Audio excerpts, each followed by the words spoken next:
Assalamualaikum warahmatullahi wabarakatuh.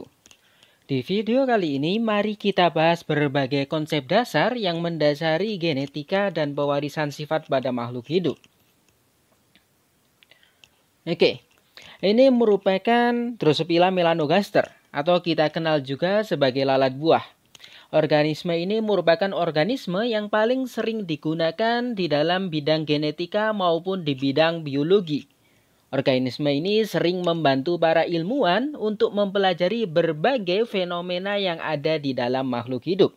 Karena organisme ini memiliki berbagai karakteristik khas yang dapat dijadikan keunggulan bagi organisme ini dibandingkan organisme lain ketika kita menggunakan organisme ini untuk melakukan penelitian tertentu. Bila kita melihat organisme model ini, yaitu Drosophila melanogaster, kita bisa melihat matanya merah, kemudian warna tubuhnya kuning kecoklatan, kemudian memiliki sepasang sayap, dan dia juga memiliki 3 pasang kaki. Yang menjadi pertanyaan adalah, mengapa organisme ini bisa memiliki ciri-ciri morfologi seperti itu? Dan kalau dibandingkan dengan kita, kenapa kita memiliki 2 tangan, 2 kaki, kemudian ada yang matanya merah, kemudian orang Eropa mungkin ada yang matanya biru, kemudian rambut juga bermacam-macam. Itu semua dapat kita jawab bila kita mempelajari genetika dan memahami berbagai konsep dasar yang mendasari pewarisan sifat. Dan bila kita mempelajari genetika, kita tidak akan heran bila satu spesies memiliki berbagai karakteristik yang beragam. Misalkan saja tadi saya contohkan manusia. Ada yang matanya biru, kemudian ada yang rambutnya lurus, kemudian ada yang rambutnya keriting. Sedangkan pada Drosophila juga seperti itu. Drosophila yang normal, matanya berwarna merah, kemudian tubuhnya berwarna kuning kecoklatan. Sedangkan sayapnya ujungnya melengkung sempurna dan panjangnya melebihi ujung perutnya. Namun, karena berbagai hal, maka terjadi keanekaragaman di dalam spesies Drosophila melanogaster. Bila kita lihat, ada Drosophila yang matanya putih, padahal seharusnya normalnya warnanya merah. Kemudian ada yang warna matanya coklat. Selain itu, ada Drosophila yang tubuhnya lebih gelap, menjadi hitam ataupun ebony. Sedangkan sayapnya ada yang sayap yang mengalami mereduksi seperti ini, mengkerut, berkembangnya tidak sempurna. Di sisi lain, ada yang sayapnya bentuknya sempurna namun ukurannya yang lebih kecil, sehingga dikenal juga sebagai miniatur, bersayap mini. Mengapa hal itu dapat terjadi? Mari kita jawab pertanyaan tersebut sesuai dengan penjelasan berikut. Drosophila melanogaster sama seperti makhluk hidup lainnya terdiri atas berbagai makromolekul yang menyusun tubuh mereka. Ada 4 makromolekul utama penyusun tubuh makhluk hidup, yaitu karbohidrat, asam nukleat, protein, dan lipid. Dari keempat makromolekul tersebut, makromolekul yang berperan dalam pewarisan sifat dan pengaturan sifat adalah asam nukleat. Asam nukleat sendiri dapat kita temukan utamanya di inti sel.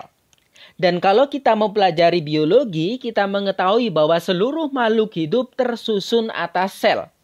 Mata kita, mata Drosophila, kaki kita, kaki Drosophila, perut kita, perut Drosophila, semuanya tersusun atas sel. Dan setiap sel eukariot memiliki inti sel yang dilapisi oleh membran inti. Inti-inti sel itu mengatur kegiatan yang ada di dalam sel. Kemudian sel-sel itu menjadi satu, menjadi jaringan. Kemudian jaringan menjadi satu, menjadi organ, misalkan ginjal, hati, dan sebagainya. Kemudian berbagai organ tersebut menjadi satu juga bekerja sama membentuk sistem organ. Misalkan sistem pencernaan, sistem saraf, sistem gerak, dan sebagainya. Dan berbagai sistem organ tersebut bekerja sama membentuk satu kesatuan kehidupan yang kita kenal sebagai organisme. Drosophila melanogaster ini organisme. Kita organisme. Beruang yang ada di kutub juga organisme. Nah, di dalam setiap sel tadi ada inti sel, dan di dalam inti sel tadi ada asam nukleat yang berperan mengatur sifat makhluk hidup. Meskipun asam nukleat terkadang juga ditemukan di berbagai organel lainnya. Bukan terkadang, tapi selalu. Misalkan di mitokondria kita juga dapat menemukan asam nukleat. Kemudian di kloroplas, kalau dia makhluk hidupnya berupa tanaman, juga kita dapat menemukan asam nukleat. Di sitoplasma itu juga ada asam nukleat. Seperti apa bentuk asam nukleat yang mengatur kehidupan? Bisa kita lihat seperti ini. Jadinya, di dalam inti sel itu terdapat asam nukleat berupa DNA dan RNA. Namun kebanyakan DNA. Kalau kita belajar biologi sel, ini merupakan sel hewan. Kenapa? Karena ini tidak dibatasi oleh dinding sel. Kemudian yang berwarna ungu ini ya, merupakan sitoplasma. Kemudian ini lembaran-lembaran ini retikulum endoplasma. Di sini ada mitokondria. Kemudian di sini ada badan Golgi. Kemudian di sini ada inti sel atau kita kenal sebagai nukleus. Dan di dalamnya ada nukleolus. Kemudian kalau kita lihat pada gambar yang lebih mendetail, di sini nanti akan terlihat serabut-serabut halus. Itulah yang dinamakan kromatin, yang bila diperbesar bentuknya seperti ini. Apa itu kromatin? Kromatin merupakan DNA yang meliliti protein yang dikenal sebagai protein histon. Jadinya ya, di dalam inti sel kita maupun inti sel lalat buah terdapat DNA. DNA tersebut meliliti protein-protein kemudian memampat menjadi kromatin. Nah, DNA inilah yang merupakan asam nukleat. Dan ketika kromatin ini memampat lagi, khususnya ketika akan melakukan pembelahan sel, dia akan memampat dan membentuk kromosom. Sedangkan kalau kromatin ini kita renggangkan, kita bisa melihat adanya DNA unting ganda. Nah, DNA inilah yang berperan membawa dan mengatur sifat. Bila kita perbesar, bentuk DNA adalah seperti ini, unting ganda yang saling melilit. Saya ulangi ya, jadinya unting ganda ini saling melilit, kemudian nanti akan meliliti protein yang dinamakan protein histon sehingga memampat menjadi kromatin. Dan kromatin akan memampat lagi khususnya ketika akan melakukan pembelahan sel dan membentuk kromosom. Dan DNA inilah yang membawa sifat. Kenapa kok bisa membawa sifat? Maksudnya sifat apa ini? Sifat di dalam biologi itu tidak terbatas pada sifat baik, jahat, emosian, atau suka bercanda. Namun sifat itu adalah karakter yang diperlihatkan oleh setiap makhluk hidup. Misalkan warna kulit, temperamen, kecerdasan, kemudian nafsu makan, ataupun bahkan bagaimana kerja jantung. Itu semua adalah sifat.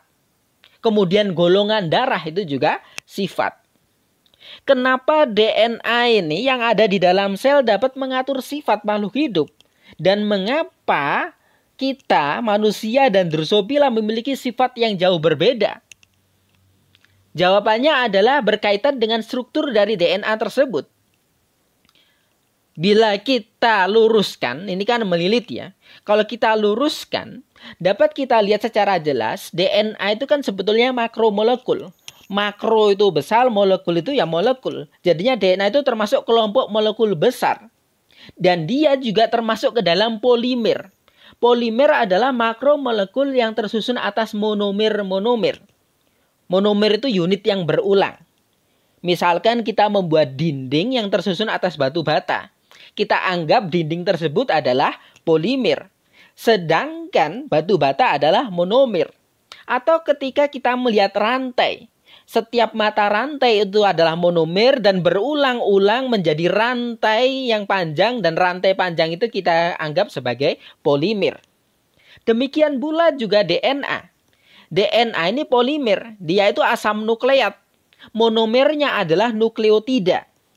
Nah, kalau dari sini bisa kita lihat ada unit-unit yang selalu berulang.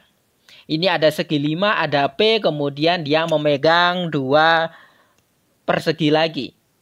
Ada yang dua segi 5 ya, 1 segi 5, 1 segi 6, mohon maaf. Kemudian berulang lagi, ada segi 5, ada fosfatnya lagi, P lagi, kemudian dia memegang 1 segi 6. Terus berulang lagi dan seterusnya. Nah, unit yang tersusun atas 3 komponen inilah yang dinamakan nukleotida.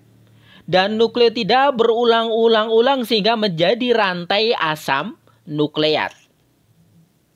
Dan tadi saya katakan setiap nukleotida tersusun atas 3 komponen.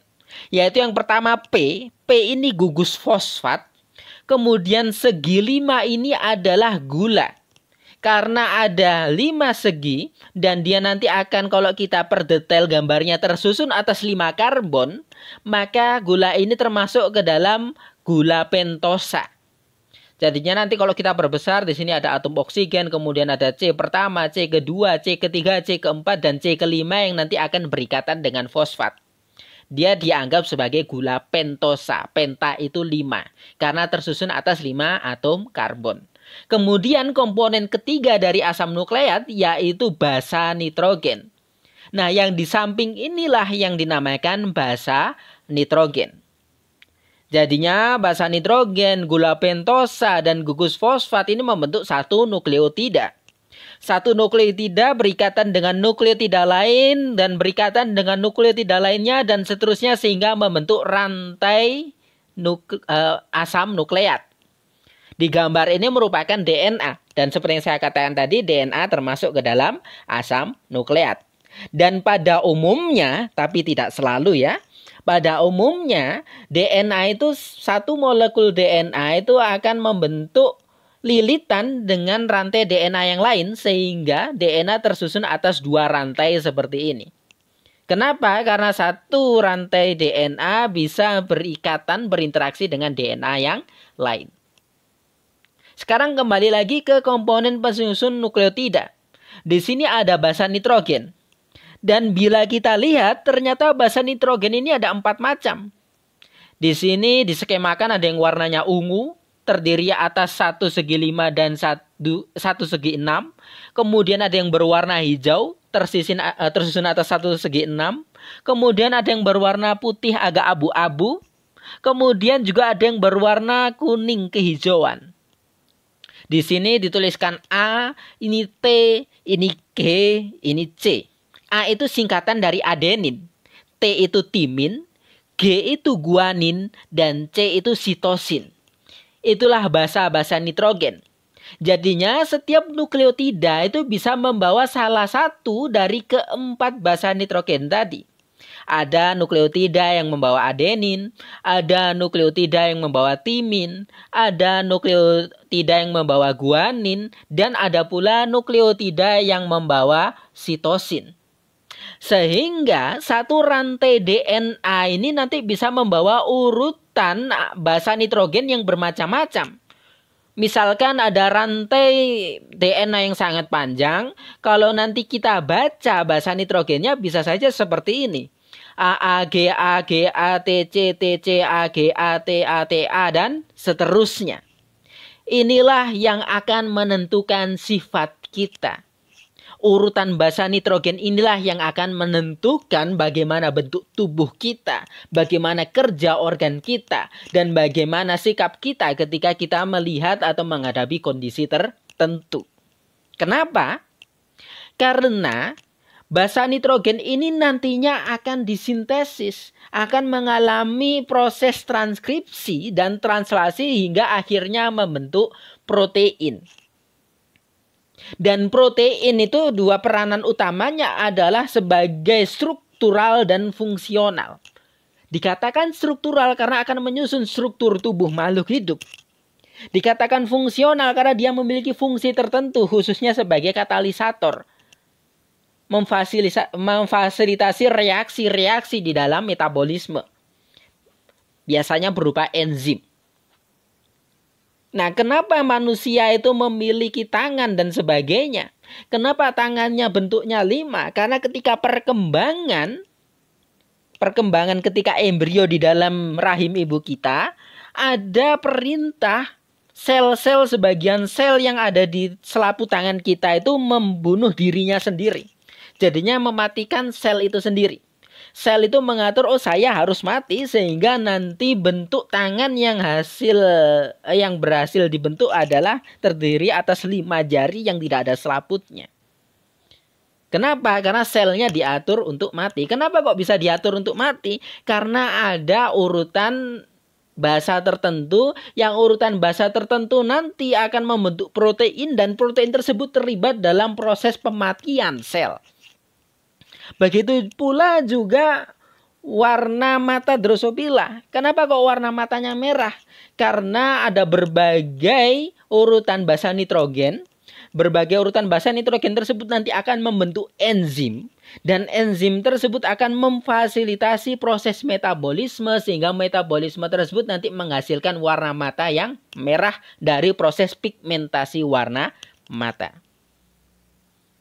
Nah, setiap DNA, setiap segmen DNA yang memiliki fungsi seperti tadi, jadinya setiap urutan DNA yang memiliki fungsi, oh saya akan menghasilkan enzim tertentu, oh saya menghasilkan protein tertentu, itu dikenal sebagai gen.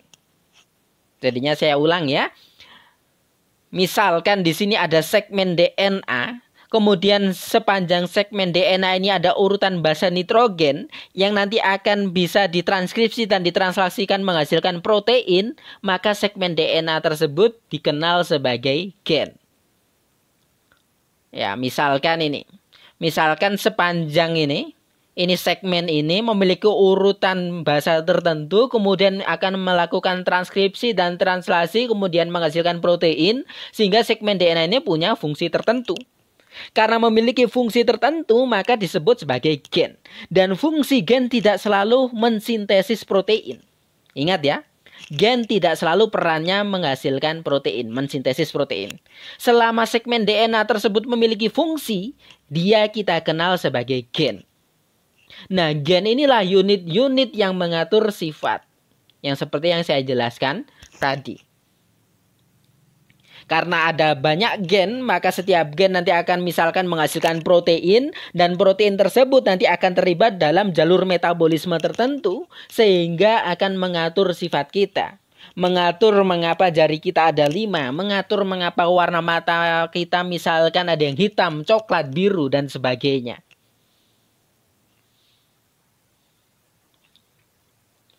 Dan di sini bisa kita lihat, tadi saya katakan gen itu merupakan segmen DNA, dan DNA itu rantai panjang, dan ketika rantai panjang itu melilit di protein, dia akan menjadi kromatin, dan ketika memadat lagi menjadi kromosom. Manusia itu terdiri atas 23 pasang kromosom. Sedangkan Drosophila hanya tersusun atas 4 pasang kromosom. Kenapa berpasangan? Pasangan kan itu artinya ada temannya. Dikatakan 4 pasang, kenapa? Karena ada 4 kromosom dan setiap kromosom ada 2. Kenapa di manusia dikatakan 23 pasang? Karena jumlah kromosomnya 23. Namun kromosom 1 ada sepasang alias 2. Kromosom 2 ada sepasang alias juga 2. Seperti di Drosophila ini. Ini kromosom 1 ada sepasang, jadinya ada 2. Ini kromosom 2 ada sepasang, jadinya juga ada 2. Ini kromosom 3 sepasang, juga terdiri atas 2. Ini kromosom 4 paling pendek, juga ada 2. Kenapa kok ada sepasang? Karena kita makhluk diploid. Diploid itu merupakan makhluk yang tersusun atas 2 set kromosom. Kenapa kok ada 2 set kromosom? Karena kita berasal dari sperma ayah kita dan sel telur ibu kita. Begitu juga Drosophila. Setiap Drosophila itu diploid, dia terdiri atas sel-sel yang memiliki 2 set kromosom. 1 set kromosom berasal dari sel telur ibunya, betina. Kemudian 1 set kromosom berasal dari sperma ayahnya, jantan. Kalau kita belajar biologi, kita akan mengenal adanya proses reproduksi dan fertilisasi. Fertilisasi terjadi ketika sel telur dari wanita dibuahi oleh sel sperma dari laki-laki, dari jantan. Nah, sperma itu membawa 1 set kromosom saja. Jadinya kalau manusia, spermanya itu hanya 23 kromosom, bukan 23 pasang. Sel telur hanya 23 kromosom, bukan 23 pasang. Namun setelah fertilisasi menjadi 2 set lagi, menjadi sepasang-sepasang lagi. Sehingga menjadi 23 pasang kromosom. Begitu juga Drosophila. Spermanya hanya 4 kromosom, yaitu 1 set kromosom tanpa pasangan. Sel telurnya juga demikian. Dan ketika fertilisasi, ketika sperma memfertilisasi sel telur, maka set kromosom dari jantan dan set kromosom dari betina akan berpasangan sehingga menghasilkan diploid lagi. Dan ini merupakan gambar kromosom atau peta kromosom dari Drosophila. Bisa kita lihat di sini ada berbagai gen. Ya, ini nama-nama lokus. Lokus itu merupakan posisi di mana gen dapat ditemukan. Anggap saja ini kromosom. Dan kromosom saya katakan tadi tersusun atas DNA. Dan setiap segmen ini membawa gen. Kenapa? Karena setiap segmen ini memiliki fungsi. Nah, daerah-daerah yang ada gennya ini kita kenal sebagai lokus. Ada lokus cloud eyes, jadinya di situ ada gen cloud eyes. Di situ ada lokus black body, maka di sini ada gen black body. Itu ya. Jadinya daerah di mana gen ditemukan kita kenal sebagai lokus. Nah, di sini ada berbagai gen dan gen-gen ini memiliki fungsi tertentu. Kebetulan ini tidak semua gen digambarkan, tidak semua gen dituliskan. Dan gen-gen yang dituliskan di sini adalah gen-gen yang mengatur sifat morfologi dari Drosophila. Dan seperti yang saya katakan tadi, Drosophila itu seperti manusia, dia diploid. Namun yang digambarkan di sini hanya salah satu, meskipun di sini ada 2 ya. Nah, karena dia diploid, maka dia terdiri atas sepasang kromosom. Nah, misalkan di sini ada kromosom nomor 2. Sebetulnya di dalam setiap inti selnya, benang kromatin, kromosom ini ada 2 juga. 1 dari ibu, 1 dari ayah. Oke. Dan sekarang misalkan kita kembalikan ke manusia. Manusia itu 23 kromosom. Kemudian kita juga mengenal salah satu sifat, yaitu sifat golongan darah. Golongan darah manusia itu bisa golongan darah A, bisa B, bisa O, atau AB. Kenapa kok bisa bermacam-macam? Kembali lagi. Golongan darah itu merupakan sifat dan sifat itu diatur oleh gen. Gen yang berada di lokus tertentu. Kita anggap saja misalkan lokus ABO, lokus ABO. Nah, lokus ABO itu tersusun atas gen. Dan seperti yang saya katakan tadi, manusia itu diploid. Jadinya setiap gen, setiap kromosom itu berasal dari ibu dan ayah.